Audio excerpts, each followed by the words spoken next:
they have a chance to be there, and they could see it done in different ways. Yes. Because I remember when I was growing up, everyone said, "Oh, you should be like, you should be more Exactly. like," and it's like, no, the Mm. best thing you can be is your unique self. Your unique So self. we show them how to get to the C-suite, how to Yes. be a chief marketing officer, how to work for the CEO, and do it being authentically you. And the way we do it is also sharing mistakes we've made, Yes. lessons we've learned, Yes. Yes. things And a lot of we've people tripped don't over. talk about failing your way to success. There are mistakes, but I say they're lessons, not losses. That's very smart, because Yes. I've learned more from my failures, Sujay, Yes. than any success. Exactly. It took me 3 times. I was a White House fellow under President Clinton, but what people don't know, I tried under Reagan, I tried under George, the daddy Bush, but finally when Clinton got in, I knew how to do it. The door was not only open, I had a seat at the table. And I think that's really what you're doing. You're saying, the door has been flung open for me. I've been on this trajectory for a long time, but I also want to make sure not only is it open for you, but you get a seat at the table of your Right. choice.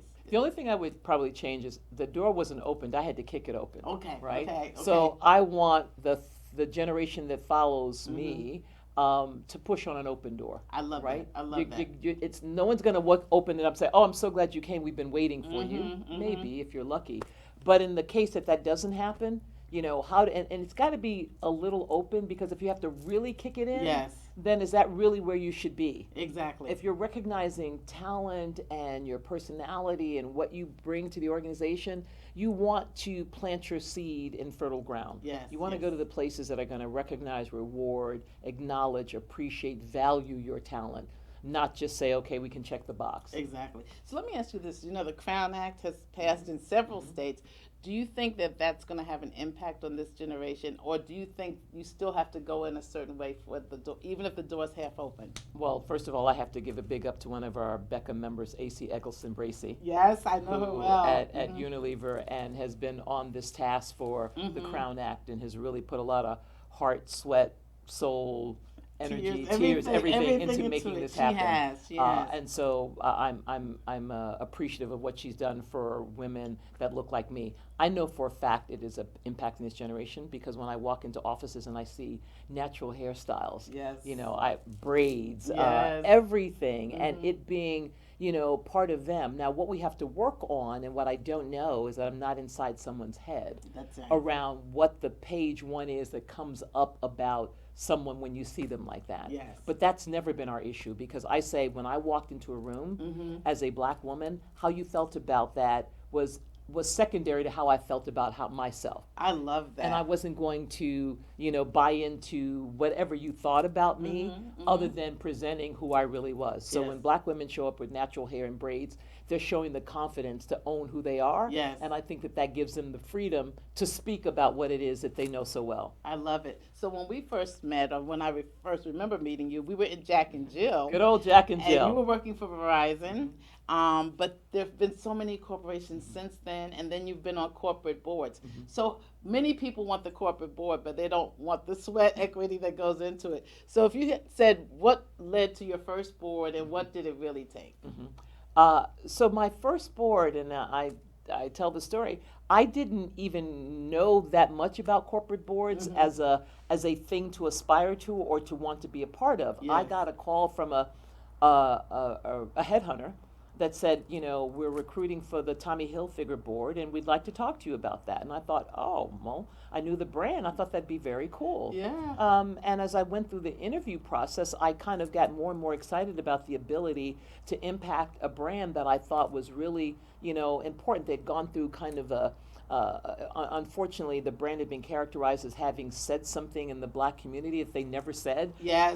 Yes. But it took a life of its own. And so coming into that, I was recognizing of what Tommy Hilfiger needed to be in the black community, recognizing that. But it was led by Tommy, and I was selected to join the board, and I really felt that it was a natural extension of what I was doing as an executive, a marketing executive in the company. And from that, then I think it's that first board that you get on Yes. that opens the doors. Yes. So people felt, okay, she's got the right operating role. She's got experience that we want, which is marketing and building desire and preference profitably. She's been vetted to be on a board. She understands what it's like to be in the boardroom Mm-hmm. because board directors give direction, not directives. Ah, that's a major. Management runs the company, Mhm. and board of directors give advice and guidance around that. Okay. So then I got more calls around would I consider, would I be interested in joining other boards. So does the boardroom still need some diversity? Of course, Okay. of course, absolutely. I mean, is the strides that we're making are still not enough. Okay. And when you look at the numbers, you know, women certainly the gender. You know, when we talk about the diversity Olympics, certainly white women have won that Mhm. because there's more representation of white women. But still, the balance of people of color and blacks in particular. I think the last survey I saw was that we were about maybe 3.5 to 5% of all seats. Oh my goodness. Uh, That's still small. that is very small. Yes, That is it very is. small. Mhm. So, but more and more people are getting calls, and when people call me, I say, okay, I'm not interested, but here's someone to call. Yes, And yes. so rather than calling me 5 times, call these 5 people. Yes.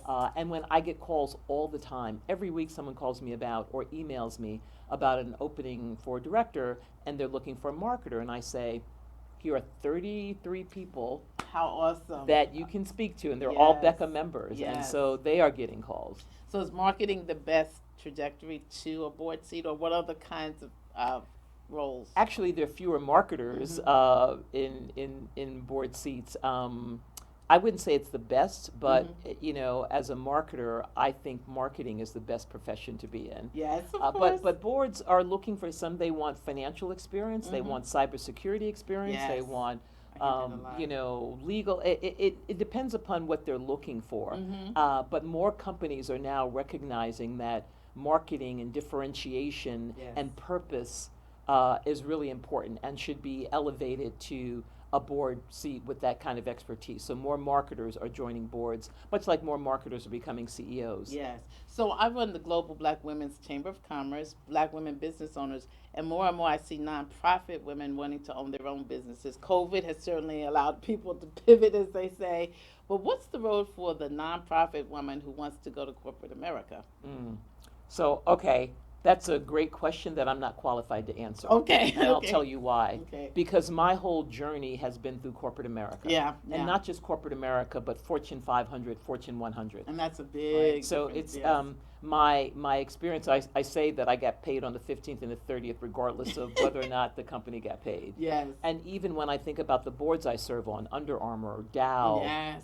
Cars.com, Root, they're Mhm. all publicly traded, Yes, companies. yes. And so if you are a nonprofit leader trying to get on a corporate board or corporate role, did No, you corporate say? role. Corporate role. Into corporate What America. I think somewhere along the way, I'm hoping that you had some experience outside of nonprofit. Yes. But if you've had nonprofit experience that you think is in a sector of an organization that needs that, then you're ripe for it. Okay. So now I'm talking about what I think versus what I know. Yeah. Yeah. I believe that if you are running a nonprofit in a sector and there are corporations that are in that same sector, Right. that there are areas that you can provide expertise in that they will need because you've been on the ground at that. Yes. And making sure that and I would also look at other nonprofit leaders that may serve on boards and say, Exactly. now so what was their background and how did they get there? Sure. I get it. And I would reach out to them. LinkedIn, you know what? LinkedIn is a beautiful thing. You can reach out to people and say, hi, Yes.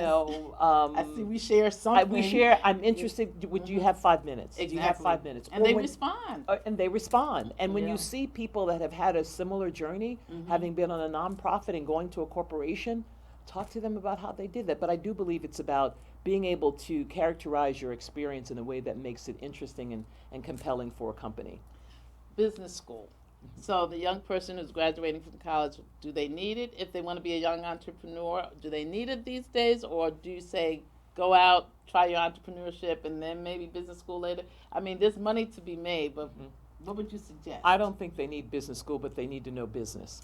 Ah. So the question becomes, where are you going to learn business? Where are you going to learn, all of what you're going to need to run your business? And is that you're going to be an intern somewhere? Are you going to shadow someone? Yes. Are you going to, you're going to have to learn, an apprentice. Yes. Learn the business. And if you've learned that through osmosis or watching or just sheer, when I started Becca, I had never run anything my life. Yes. I had to find out how to file for a 501c3 or a Yes, nonprofit. I had to trademark a name. I had to get office space. I had to create bylaws and amendment and build a board and all the things that you have to do, and hire people and pay them. And so, if you can learn that somewhere, then that's great. But you have to learn it. But you have to learn it. Yeah. Business school is a great way to do that, but you don't need it to be an entrepreneur. And I don't think you absolutely need an MBA to be successful in marketing. I've always said that I think companies use it as a screening tool. It's like, okay, I don't have to go through 100 applications. I'll go through these 20 that have an MBA. But I do appreciate my MBA. I learned a lot from my MBA, but I don't think it's as necessary as it used to be. There's so many people that have brilliant ideas, and the tools that you can, the barriers to starting a company now have kind of gone by the wayside. There's so many brands on Instagram that don't have a website, that don't have an office, but they can sell. They can sell, and they have that social media that helps them amplify their message or their platform. And people should go for it. If you have a dream to do that, do it now. Don't wait. Exactly, especially if you're young. Go for it. Get time, Right. So we're neighbors in a wonderfully historically African American community. So we've just celebrated a 75th anniversary. Talk to us about, now you've gone to historically black colleges. Talk to us about living in Azurest, Sag Harbor, the village of Sag Harbor. Well, I first have to thank you for that amazing job that you did, Sujay, on our 75th anniversary. That film that you did interviewing so many of the people that have made our community so special was beautiful. It was touching, and it's something that we'll all live with. And you said, how many hours did you spend on that? 100 in editing, about 2 summers. Just take my beach time, 2 summers. But it's going to air on LTV and probably will have aired by the time this airs as well. Oh, okay, well that will be must-see TV. Yeah, thank you. We'll air it a few times. Oh, great. Yeah. Okay, but no, we built our house in Sag Harbor in 2003. After many years of visiting and being other people's guests. Yes. The first person that invited us out was Susan Taylor. Oh my! And Susan Taylor invited us. I was, even though I'm a New Yorker born and raised, I'd lived other places, other countries, came to New York, and we were living in the city, and Susan invited us out, and we were like, wow, this is a beautiful community. Yes. This is an historically African-American community, and I saw so many people that I knew. Yes. And I thought, what a beautiful community to raise my children, because you can live anywhere. Right. But the idea of being around people that I knew and that, we shared this kind of rich heritage and appreciation for, the people that went before us, the Maud Terrys of the world that created this special community. So I love it, and you can walk out your door and be safe and wave and have the see birds each other. wake us have up. the birds wake you up. We're on the ocean. Yes. It's beautiful, and raising my family and now my grandchild growing up there. I love it. It's just so special. And I was talking to my husband the other day, and I said, you know what? When we were living in New York and coming on the weekends, we didn't take advantage of everything and all the races. And so I said, I feel bad that my kids didn't run in the races when they were little. Okay. But my grandson and my grandchildren will definitely be in the races. They have to. That's the big deal. That's the races big on deal. Labor Day weekend. Yes. It's a big deal. So let's talk about children and motherhood. And now, our children, when we were in Jack and Jill, were children. Right. Now they're adults. So what's it like mothering a mother? Well, mothering, because I have 2 children, my son and my daughter. Yes. But mothering, watching my daughter mother has been beautiful. She is kind. She is patient. Our grandson's name is Mavi, which means blue in Turkish. His father is Turkish. Oh, wow. Okay. Amut and Brooke are loving parents. They talk to Mavi in a way that is soothing, and they talk to him like an adult. They say, well, Mavi, you're going to have to put that down, or that's dangerous. I love and it. when I grew up, it was like, no. No. Put it down. Put it down, put it down. Yeah. But they say, no, that's dangerous, and she'll walk him over. You can't do that. You should do that. And he has the patience to sit down and have a book read to him because he's not in front of devices. He has no electronic devices. So you can read him, and he points and he talks. He's going to be 2 soon. But so it's beautiful to see, and also beautiful to watch how I need to evolve as a grandparent, right? Because I'm now number 2. Right. I'm now number 1. And so my only desire is to put forth their desires. And I always say, I want to be that, he calls me Mimi, or I tell him to call me Mimi. I want to be that Mimi that gets invited back. Yes. So I don't have any opinions other than what they want. Exactly. You know, my favorite moment in life was my mother standing over me as I became a mother. Just to have those 3 generations. I was just like, this is wonderful. And I have sons now, too. So I have 2 sons. So I have a different experience because they will have wives, hopefully. But I say this, I have to learn how to mother and not smother because they're boys, they're men. And so giving them the room to be the men they need to be. So how do you parent differently with your son? Well, one thing that you made me think of is my mother is alive at 88 years old. Ooh. Not just alive, but sharp, witty. Wow. All of she and my father, who was 99, they just drove to Nashville. No. And they still drive, they still travel, they fly, everything. Oh, my goodness. So it's 4 generations. You It's have my 4. mother, me, my daughter, and my grandson. Wow. And we all in this, this family are appreciative of what it is the parents want. Yes. And so, I beautiful. think with my children, I definitely was a helicopter mom. I had a lot of guilt about being a working mom and not being there for all of the activities. And so when I was there, I probably did smother. Yes. But certainly my children have put me in my place around what's my business and what's their business. Okay, they make sure of So the now I've boundaries. learned when to step back. Yes. I never stop parenting. I'm still giving lessons. And my son will sometimes say, I've got this, Mom. Yes. Or my daughter was telling me the other day, well, if you don't want to take, feedback. I was like, no, I want to hear. Yes, I want to hear. yes. Because I'm learning now, it's the reverse learning. I'm learning from them. Exactly. And of course, my mom is always filled with wisdom. Every day I talk to her. If I give her, and I talk to her every day, if I give her a situation, she rolls it through and she says, you know what I'm thinking is, or what I'm feeling is, and she's got this intuition about people and situations. Oh, how fortunate That's you just are. beautiful. So yeah, I knock on wood because I am Yes. fortunate, and I have an amazing husband. We've been together 38 years. Yes, So yes. 2 beautiful children, a grandchild, my parents, life, wonderful friends that I love. Yes. So yeah, and your life is countenance is beautiful. So if you had to say A plus B plus C is success, what's your A, B, and maybe Ooh, C? Sujay, what a great question. I try to ask You're you. doing more than trying, because I've done several interviews. My A, B, and C of what equals success. Well, I think the first thing is knowing that you're worthy of it, right? Wanting to be successful, because Yes. desire fuels, desire fuels what you get. Yes. What do you want? And early on, I used to ask for things that I wanted, but then I found the peace to ask God for what I needed. Don't give me Yes. what I want, give me what I need. But I Okay. felt that I was worthy of being happy and successful. I was worthy of that.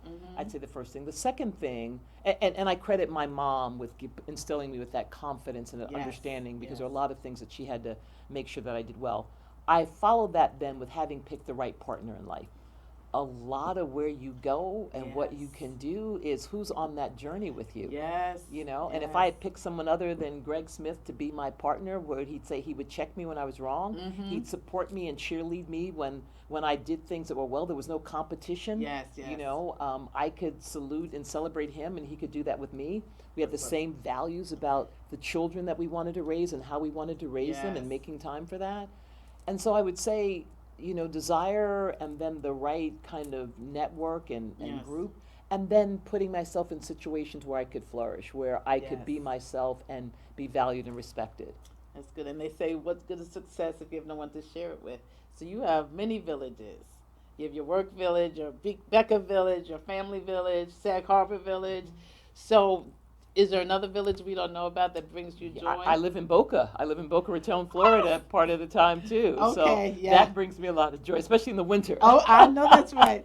I spent last winter in Fort Lauderdale, and I think I'm going to be a snowbird. Oh, really? I'm leaning towards it. We'd Christmas love to have Day you. And New Year's Day on the beach. What? Oh, it's wonderful. Yeah, It's wonderful. You hosted me, you and Greg hosted me when I came to London as the U.S. ambassador. What were you doing in London at that time? So when I was in London, I just moved from Helsinki, Finland. Wow. I moved from New York to Helsinki to be the executive vice president and chief marketing officer of Nokia.